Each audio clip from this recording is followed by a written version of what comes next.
Well, let's go to Q&A. So I saw a couple of hands go up, and it looks like they've gone down. So again, if you guys want to do option Y on Mac or Alt Y on Windows, let's go to Robert DBS first, sir. Unmute myself here. There you go, Robert. Okay.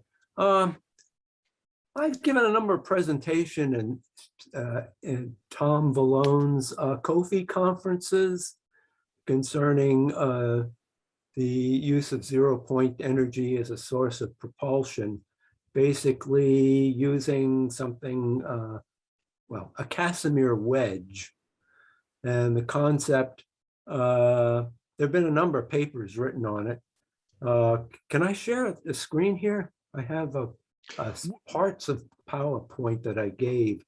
You know, that might be something for another time. Maybe we could add that to an open session. Was there any way to kind of condense, I guess, your thought into? Okay, let me do it without any kind of PowerPoint.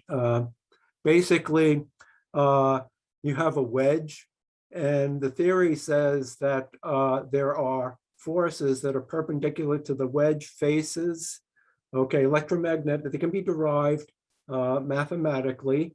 And if you do just add vectorially these forces, you get a force that originates at the origin of the wedge and goes along the wedge bisector. Essentially, what you have is a lateral force. And I'm working with Dr. Thorsten Ludwig in Germany, and we have an atomic force microscope experiment that we're working on. And I'd be willing to give a presentation sometime. Well, Robert, let me redirect you, and because this actually, what you're describing now would actually be wonderful for an open session. But what can I help you with in terms of questions for Nick?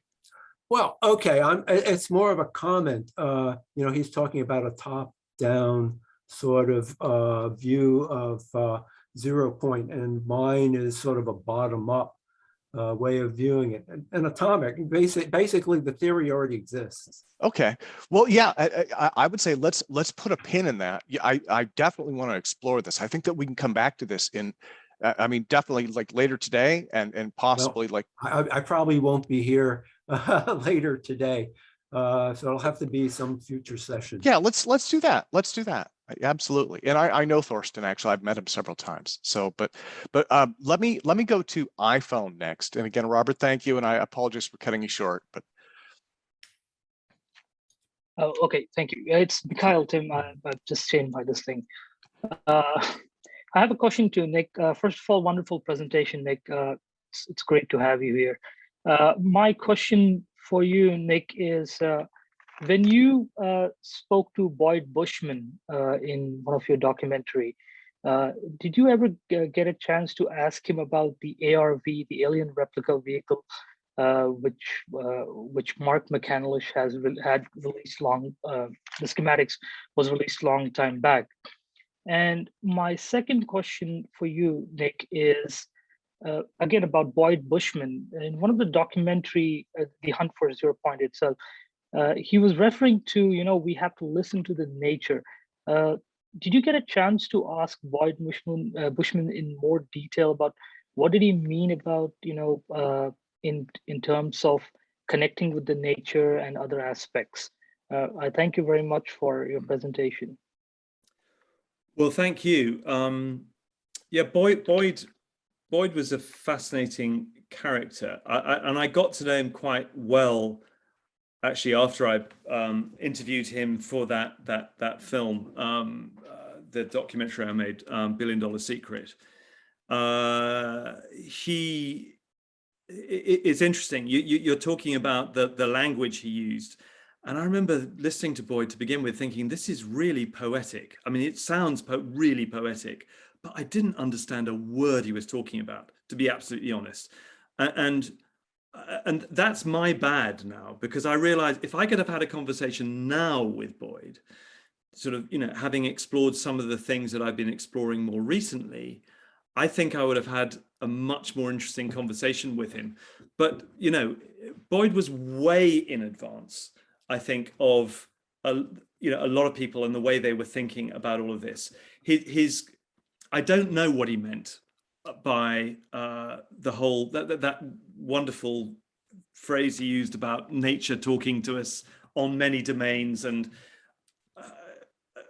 but I could probably hazard a guess now, which is, as we look at, as I was saying, sort of towards the end of the presentation, the whole UAP area, the nuts and bolts issue, just looking at this as purely as a physical phenomenon is insufficient to give us the answers. And therefore we have to come at it from other directions. And that is why it is, to my mind, not just a science issue. It is a multi-dimensional issue, and not just of science. So we have to get, philosophy engaged. We have to get psychology engaged. We have to get all of the sciences engaged to help us shed clues on what these things are and how and why they are appearing in our airspace. I think Boyd, were he alive now, would be, an amazing person to have in that team. It would have been the job of a moderator. Tim, good luck on this.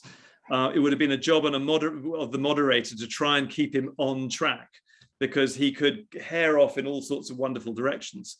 But he was an amazing guy. It was a pity that towards the end of his life, he sort of, I think, started to become obsessed with some rather sort of sensational things, which didn't, when I saw them on YouTube and the like, did not, that was not the Boyd I knew. The Boyd I knew was a very rigorous scientist. And I'm not saying that I don't, I'm disrespecting what he said about, aliens at Area 51 and what have you. But that didn't seem to me to be like the Boyd that I knew. Awesome. Well, thank you. Thank you. Let me go to Michael Boyd next. Michael? Hey, Nick. First, I just wanted to point out for everyone that Ron Keat is holding up a copy of The Hunt for Zero Point. Well, good man. That's fantastic.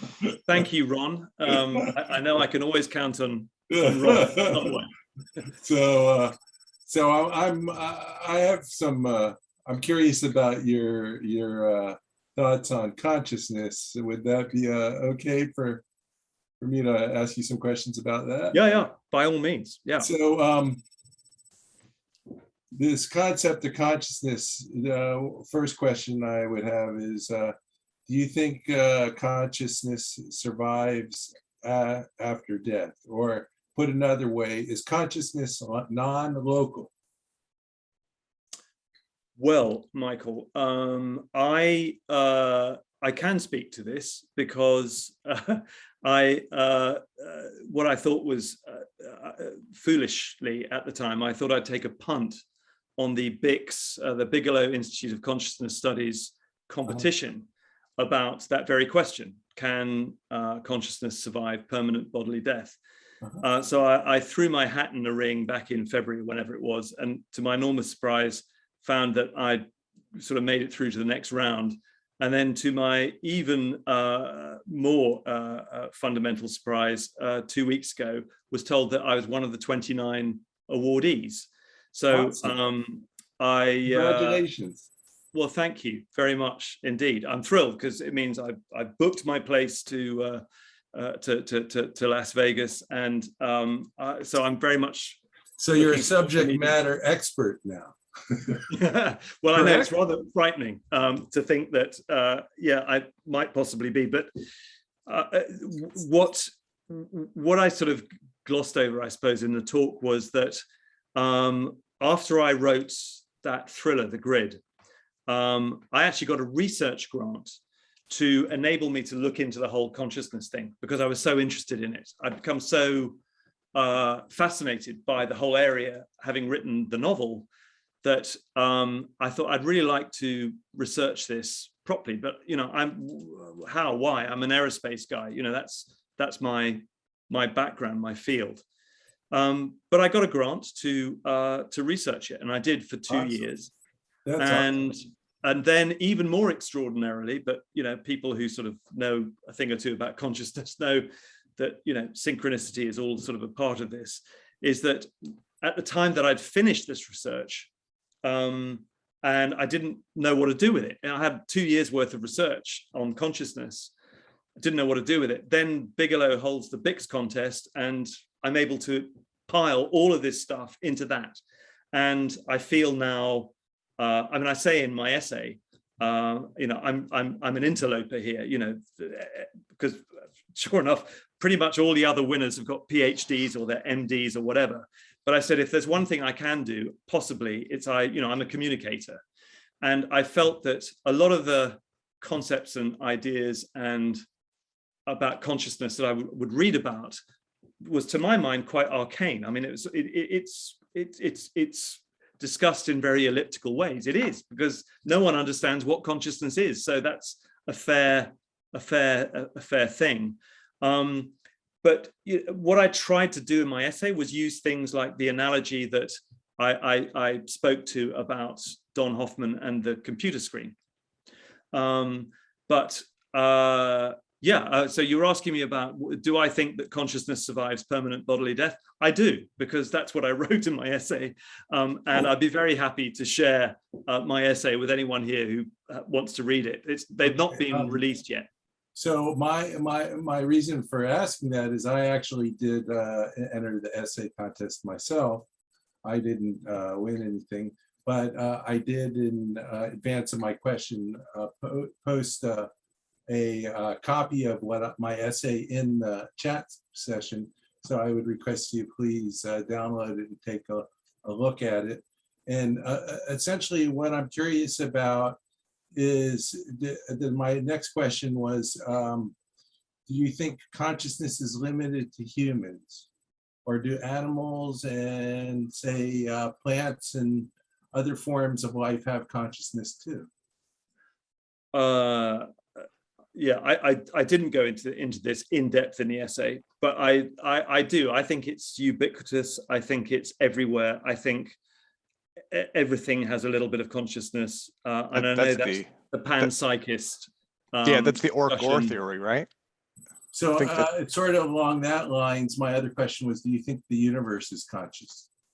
I do, yeah, in a word. Interesting. So I would request you check my my essay out. I include links there to some videos. Curiously, I found in my research there's mine focused on ghosts, because ghosts are something where you can collect data from it in the electromagnetic spectrum. So it's something you can actually collect hard data on. Sure. And so I noticed a lot of videos of pet ghosts. And then the other thing I noticed that I found interesting is what survives death seems to be related to feelings. So people that suffered trauma, they will, they'll be angry or something. Or people that are happy. Like I saw a lot of ghost videos of dogs where the dogs were playing, live dogs and ghost dogs were playing, and their tails are wagging. So you can tell they're happy. You follow? So those are some of my observations, and so that's basically what I was curious about, is your thoughts on consciousness. I also think finally the final thing I would say is, I noticed that and this relates to the UFOs, things like the Tic Tacs. It seems like ghosts can do space-time metric engineering, like we see in the Tic Tac. So you're making right turns. Right? Yeah. Well, yeah. That kind of stuff. Okay, and thank you, Michael. Let me. I'll be sure to Thank read you, your piece, Michael. Thank you. Thank you. So let me go, and I know Jeremy is he is far more aerospace focused. So let me focus back in with Jeremy Reese here. Jeremy.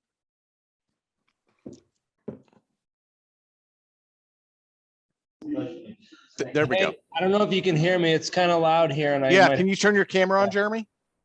I can't. I don't know what's going on with my because I'm Okay. streaming live from this computer. It won't let me use the camera unless I exit out of Zoom. So that's Oh, okay. What was your question for Nick, Jeremy? sorry about that. Nick, thank you for joining the conference. I had a question about and now I forgot it because I think so much going on around me here, man. I wish I could turn my camera on so you could see this. We had it set up before. See, but- Nick, you have everyone starstruck. That is the problem. They're forgetting questions. They're, I'm erasing their memories. Yeah. well, there you go. So Man my in question Black. is, I forgot. I was just Okay. something he was just talking about before Michael Boyd was talking, and then Michael Boyd just took so long. I was like, oh, sorry. I'll come back to it. Yeah, come back to it. Let me go to Jeremiah Pop next. Jeremiah he's been thinking. I can tell. I can see the wheels I spinning. have to ask Nick, because it's funny. We've been having conversations here and with calls between myself, my girlfriend, and many other people across the world, specifically about the nature of consciousness post-death. And we've had discussions that range all the way from microtubules as a mechanism of producing scalar geometric fields to other types of influenced photon types of interactions that might persist for a super long time, that are matter-like in a manner of speaking. And of all nature of the discussions, we've never been able to like narrow down a mechanism of action, a mechanism of where these fluxes or fields go, or what exactly they're affecting in terms of, what is the mechanism that would allow, say, a consciousness or some kind of complex geometric field produced by the human experience or the mind in this case, what form would it exist in? That's really what I wanted to know. And I also wanted to mention if Nick, you have any papers at all relating to this subject or post-death consciousness, I would be extremely interested if you would send them. I'm going to go ahead and send you right now a message, PM. My email address is there. So I'd be very, very interested to hear more about that and do deeper research, because that's been a hot topic for the last week. It's just funny to even hear it being, talked about. And I guess apparently a lot of people are interested in it, not just us. I think, Nick, this may be your next book.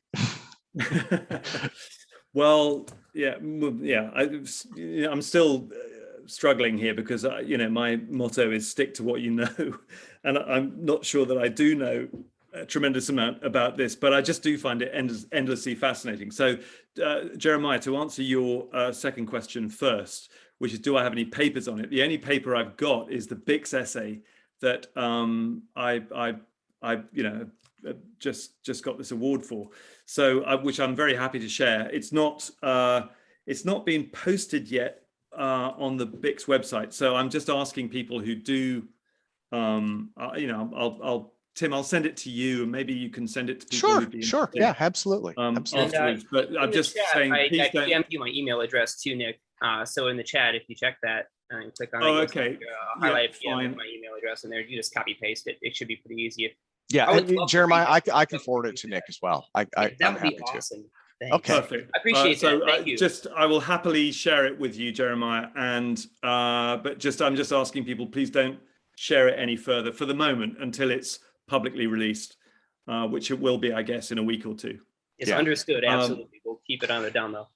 And rather than go into your first question, I'm hoping that actually your first question will be answered when you read the essay. I mean, it really expands on everything that I really researched for those 2 years that I was looking at consciousness. It just happened that a slice of it was about the post-death component. So I hope you find it interesting, and I certainly welcome your comments when you've read it.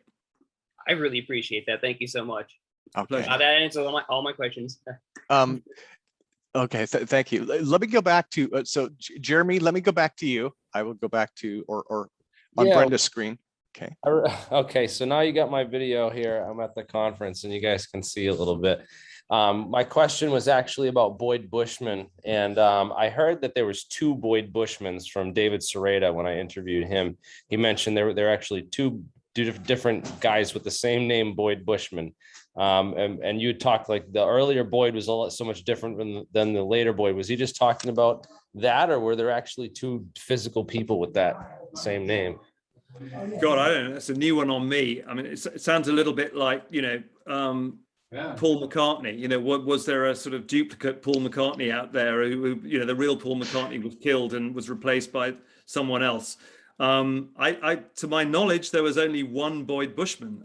When I referred to two Boyd Bushmen, I was really sort of saying that the one I knew was very different from the one that I saw talking about aliens at Area 51 towards the end of his life.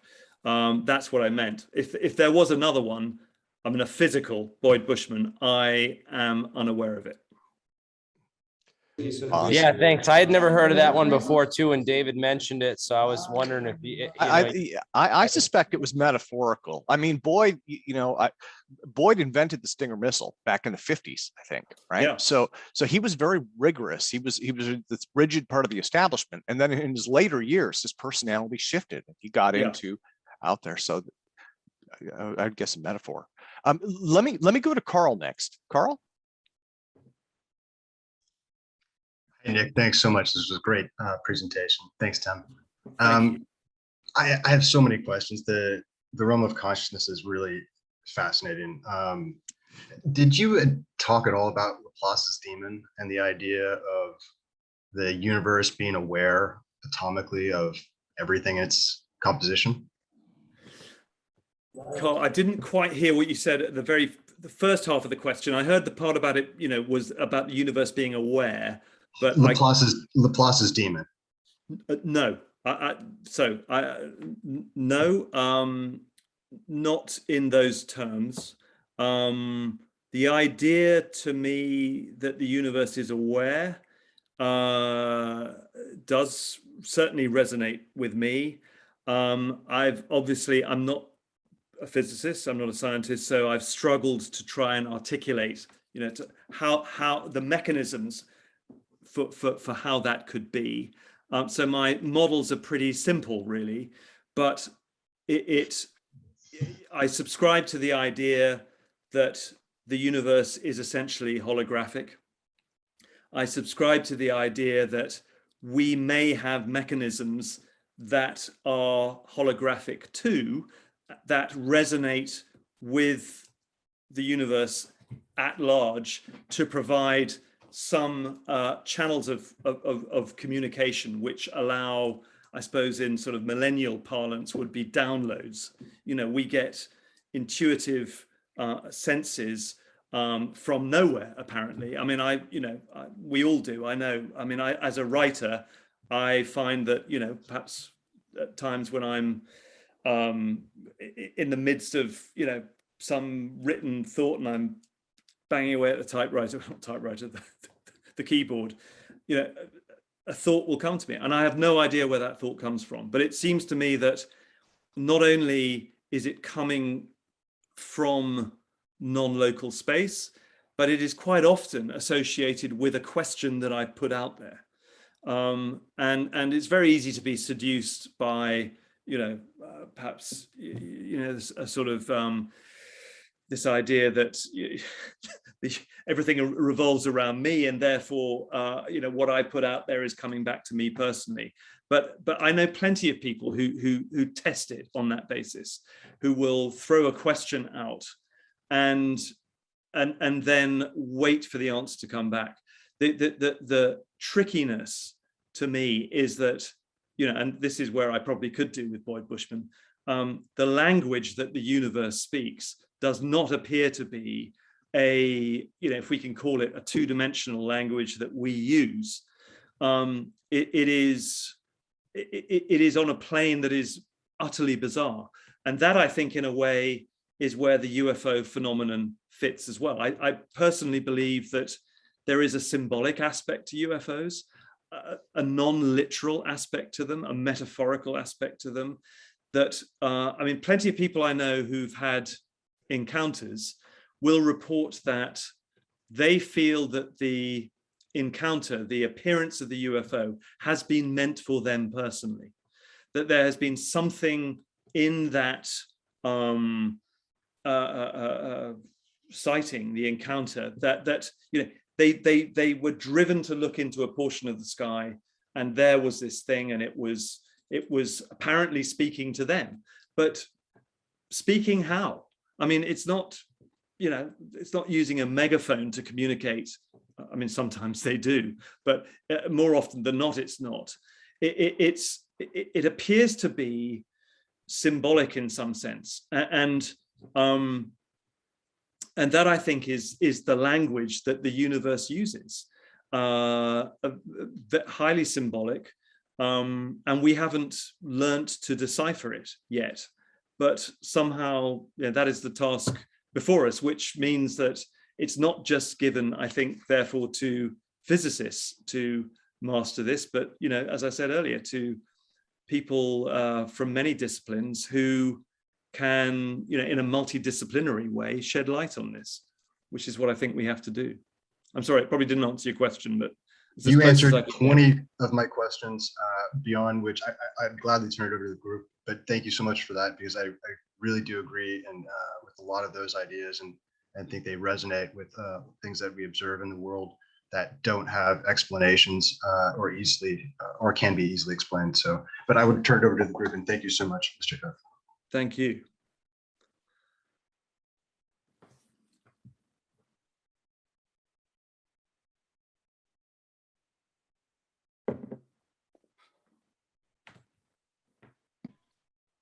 We can't hear you, Tim. Oh, I'm sorry about that, Paul. Okay, I had myself muted. Okay, I was just saying thank you. Okay, he was nodding like he heard me. Okay, I was gonna say, Bernie, would you like to ask the next question? Thank you. So first off, Nick, you are amazing. Thank you so much for everything you have done. I'm just wondering, would it be possible to schedule and book you for a interview stream, a follow-up with myself and Jeremy at a later date so that we can go further into consciousness? Yeah, Bernie, for something like that, let's do this again. Let's put a pin in that. Bernie, if you can email that to me, I know you just emailed me last week. Send that to me. I will forward that over to Nick, and we'll see. And we'll do it that way. I'd be happy to, Bernie. By the way, that's perfectly fine. Yeah.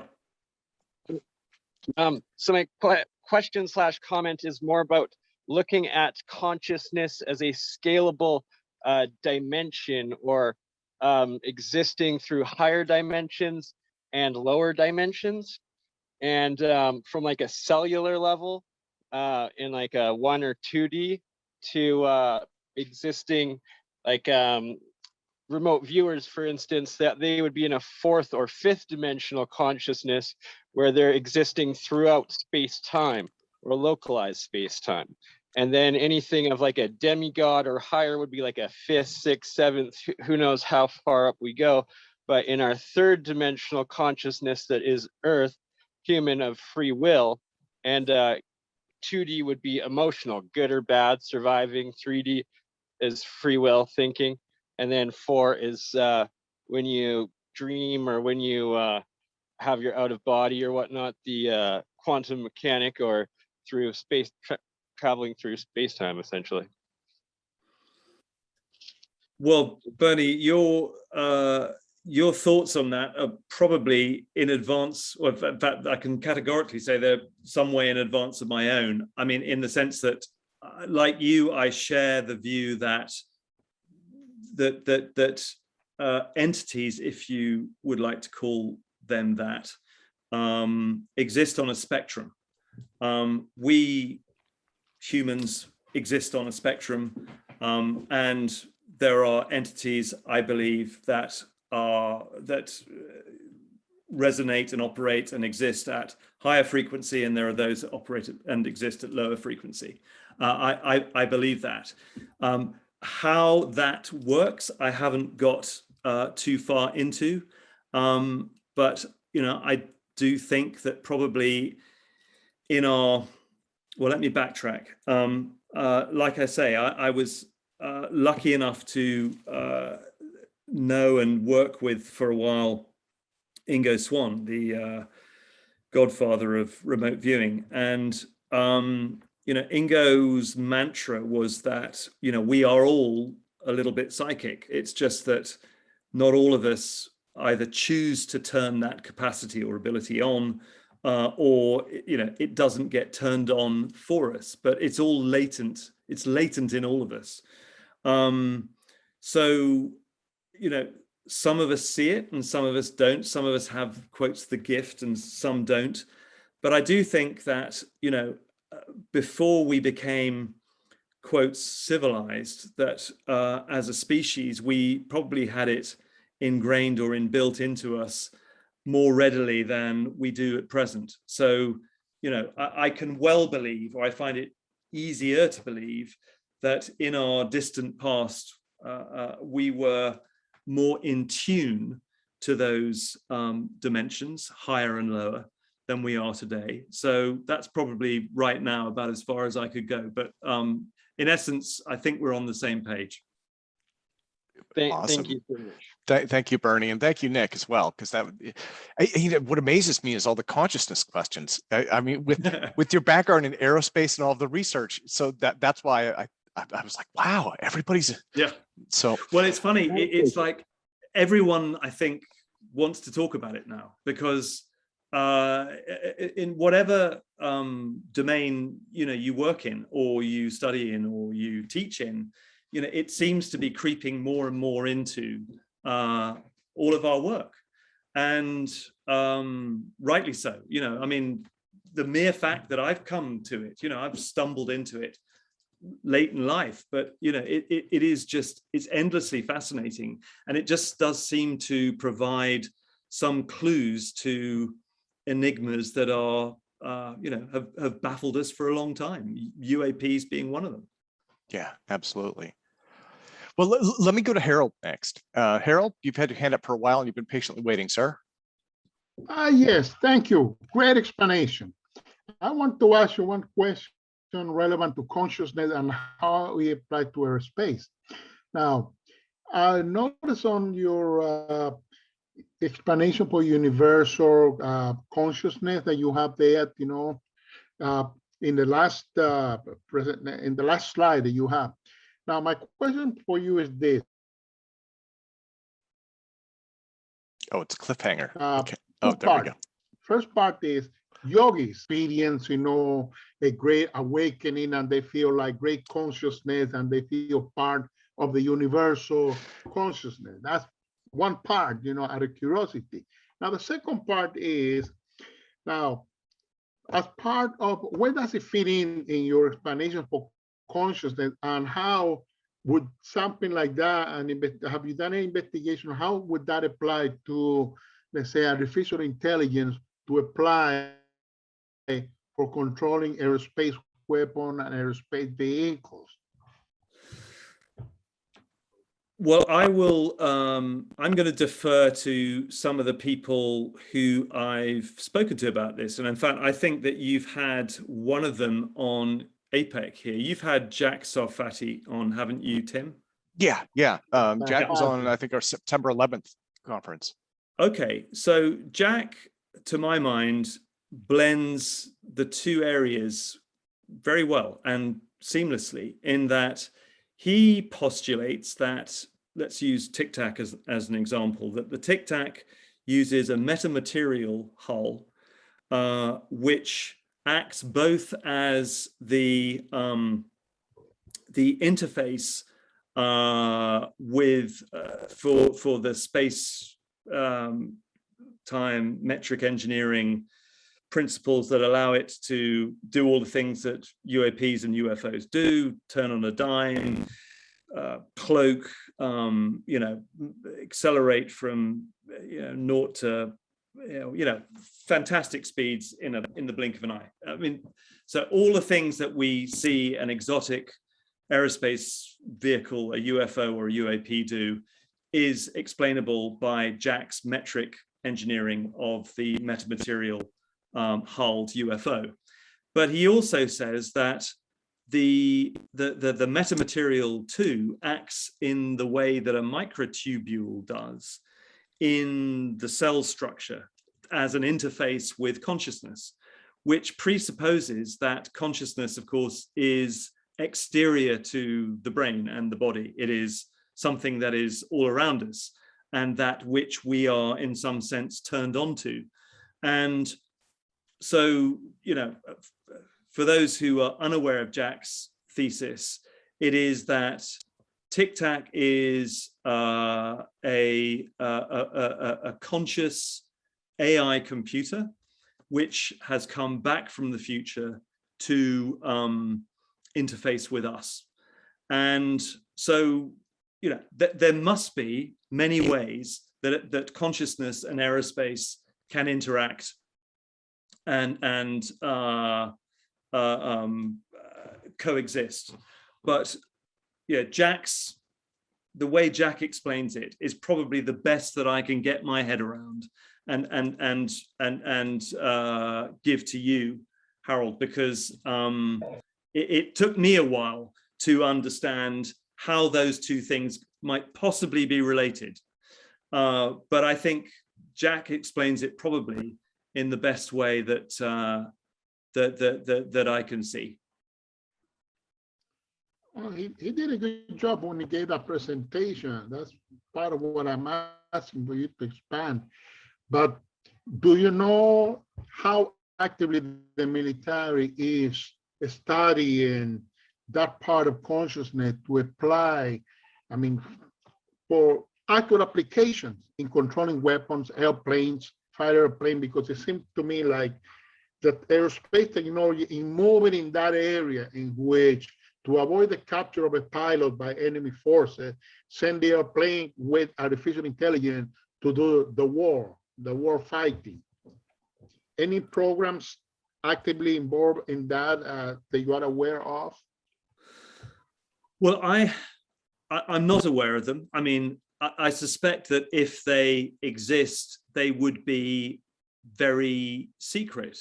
I postulated in that novel that I spoke of, The Grid, the existence of a technology that is able to effectively do what remote viewing does, but through a machine. And I don't think that is too far from the bounds of possibility, actually.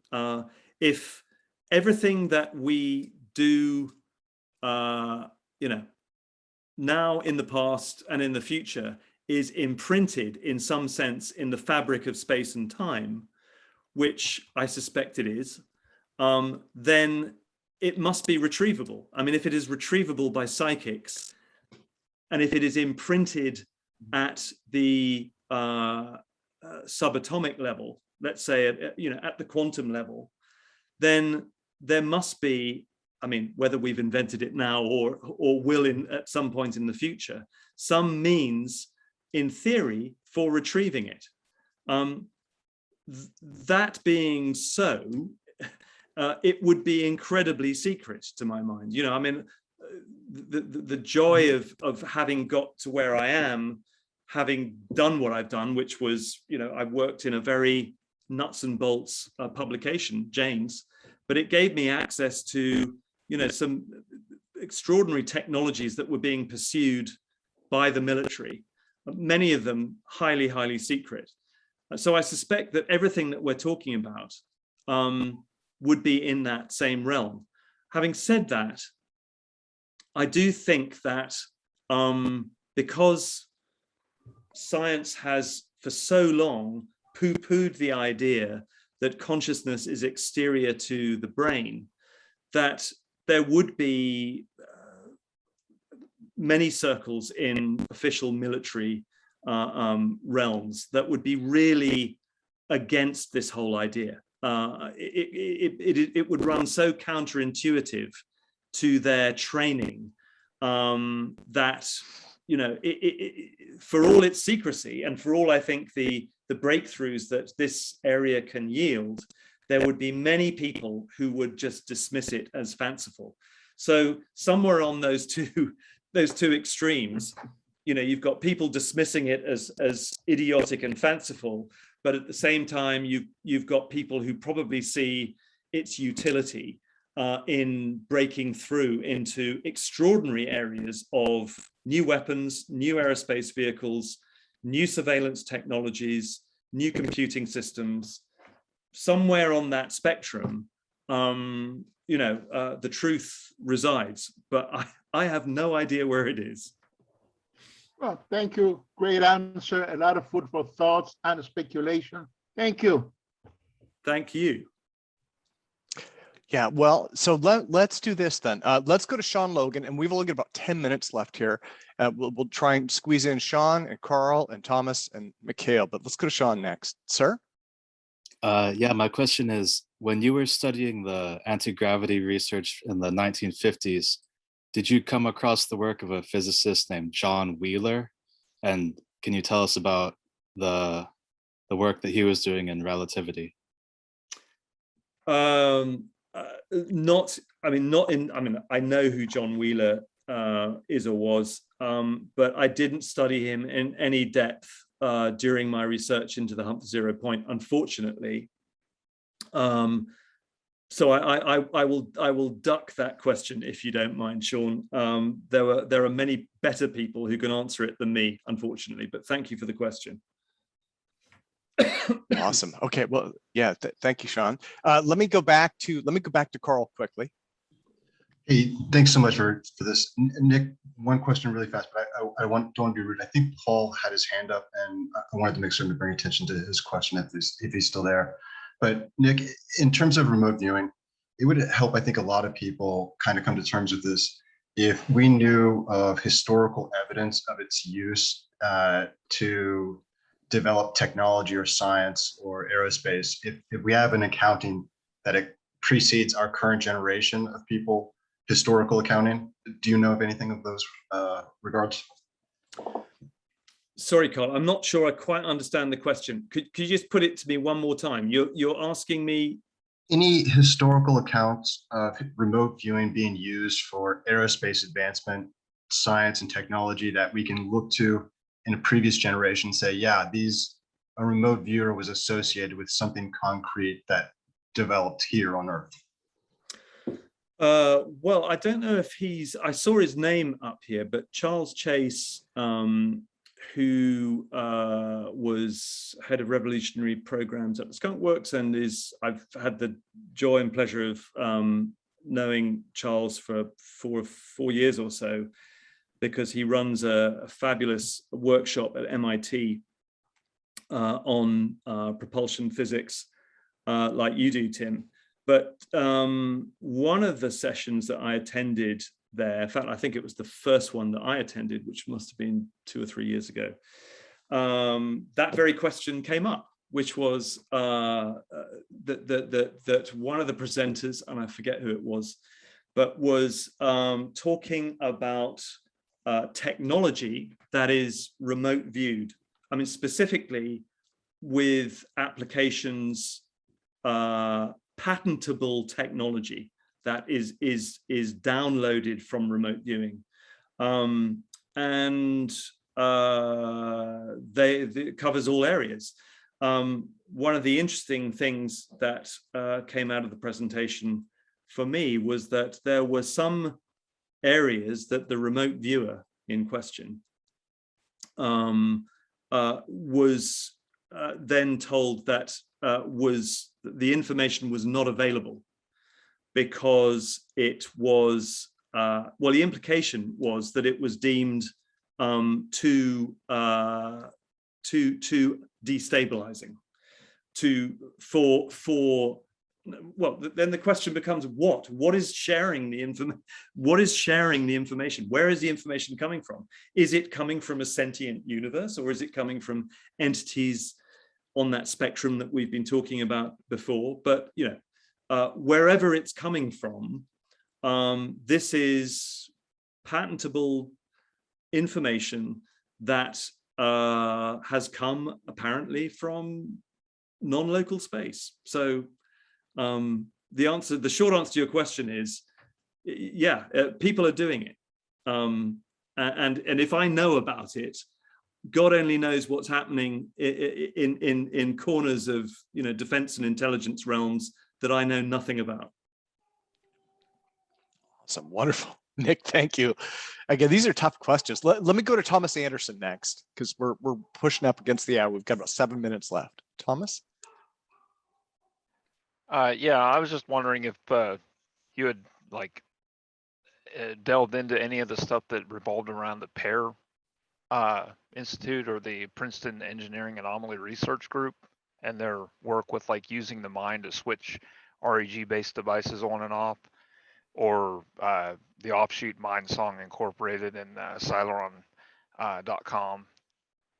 And to bring that back around too, just real quick, the idea of using, like somebody, I think, I don't know if it was you or someone else initially that suggested it, but using remote control or remote viewing in order to kind of reach out and touch the universe to basically organically scan like from a starship. With that, if you couple that with the Celeron stuff and the PEAR Institute REG switch technology, that gives you full capability, because now you have remote viewing and remote control, whether locally or in a distant location. So you could control an entire starship if you're in the right mindset to use both technologies that are supposedly ingrained into our brains and our psyche and whatnot. So well, thanks for the question, Thomas. And yes, I'm aware of the PEAR activity. I didn't look into it in any particular depth because it was an area that I felt that I mean, I'd read quite extensively about in other people's works, and I didn't think I could sort of usefully add anything really to it. In terms of the other question you raise, I don't know whether this answers the question in any way, but if getting back to Jack Sarfati and Tic Tac again, if Tic Tac is a conscious AI computer in essence, then the question becomes, for me, who or what is controlling it? Who or what is sending it to our space-time? And the corollary to that for me is that what I see is, or what I sense is that this has now become what Tic Tac did was sort of hold out this sense that this is now achievable technology in some sense, even if, I mean, I don't happen to believe that Tic Tac is it's been developed by any terrestrial, aerospace company or country or organization for that matter. I mean, it is, as many people have said, it is too far ahead of the current paradigm to make sense as something that's been built here. But I do think that now that we've seen it, and now that it has been discussed in these rational terms that I've been talking about, that it is acknowledged. It's extraordinary what happens when people just acknowledge things as real. I talked a little bit about the impact that had on me. Well, imagine the impact that has on countries that have not had aspirations to develop this technology until now. They know that this stuff is real and they're going to want it. And what we are going to see, if we haven't seen it already, and I think we have, is a race to develop this technology. And we know what the components, or we know many of the components of it. It is metamaterials. It is quantum computing, probably. It's its components are many and varied, and they will be broken down and dissected for their technological value. And someone, I have no doubt, is doing all of that and more. And we are in that race. So, what what wasn't built on Earth now soon will be. And when I say soon, I mean, we're talking in decadal terms, but, I wouldn't expect to see a terrestrially built Tic Tac for a decade or two, but it's being worked on for sure. Thank you. Thank you, Thomas. Okay, let's go to Mikhail. And again, we're getting close on time. So, sir? Sure, yeah, thank you. Nick, I have just a quick question for you. In terms of Tic Tac, I just wanted to know, what do you think? I know that you said that they are non-terrestrial objects, but for me, when I feel that, if non-terrestrial objects, what do you think?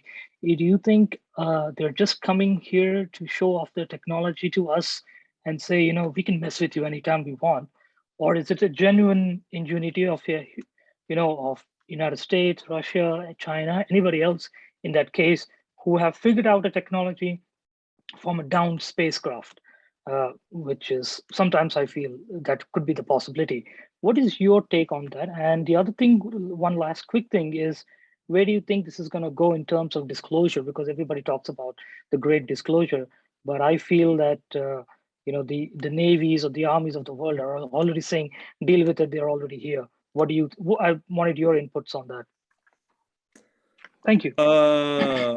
Well, in terms of the first part of the question, obviously not built here. I mean, that's a given, as I've just said. I mean, they will be soon, as I've just mentioned, but are they coming from galaxies away? I don't know. I don't think so. I think that they are probably local. But who or what is controlling them? That is the $64,000 question. I have no idea, Mikhail, and I wish I did. My sense is that on UFOs in general, is that, given the multiplicity of UFO types that are reported daily, I mean, the plethora of different types would suggest that, if you go on the extraterrestrial hypothesis, that civilizations are visiting us every day of the week in different types of vehicles, which seems preposterous to me. Which is why I lean more towards a sort of, there's a symbolic aspect of it. There's a sort of projection aspect. This may be, given that we don't understand the interface between us, I use that liberally, and reality. The things that appear on that interface are going to be very ill understood as well. And that's where UFOs fit for me. They assume a physical, hard, nuts and bolts property at certain times, and then at other times they don't. They become non-literal, non-real, metaphorical. Who's doing that? Is it us? Is it some civilization that's already here? On Earth, but we just haven't found? Is it someone that's somewhere out there in the solar system or even further afield? Impossible to say. But impossible to say. And I'm sorry, I'm running out of ways in which to describe this. What was your second question? I can't remember. The second question was about. Well, the second question was about this disclosure. For me, disclosure is this sort of interesting thing that lots of people yell and scream about. To me, it's happened, or it's happening. It's just going. These things come in increments. 2017, the New York Times story was a huge jump, and whether we will see those increments continue, I don't know. But my sense is yes. I think that we're on an inexorable track to some form of, well, like I say, I think disclosure has happened and is happening, but it's impossible to say where it's going to end. But we seem to be on a fast track to some form of new knowledge, I would say. Wonderful. Thank you, Nick. Thank you. Well, I think on that note, we're actually over time. So Erica, I have to put your hand down. I'm sorry, sir. What I would like to do at this point is Could I ask a question that only takes one yes or no? Yeah. Yes, please. Okay. Super quick. Okay, Nick, have you ever been shown in person one of the alien spacecraft in the possession of any major country? No. Okay. Okay. Thanks, Eric. Okay. So on that note, and again, Eric, I'm sorry, I apologize for cutting you short, as well as Will Reich, and he had his hand up, but we are over time. So again, everyone, please put your hands together for Nick Cook. Amazing depth and yeah, I mean, just it went straight into consciousness too, which is surprising, but awesome. So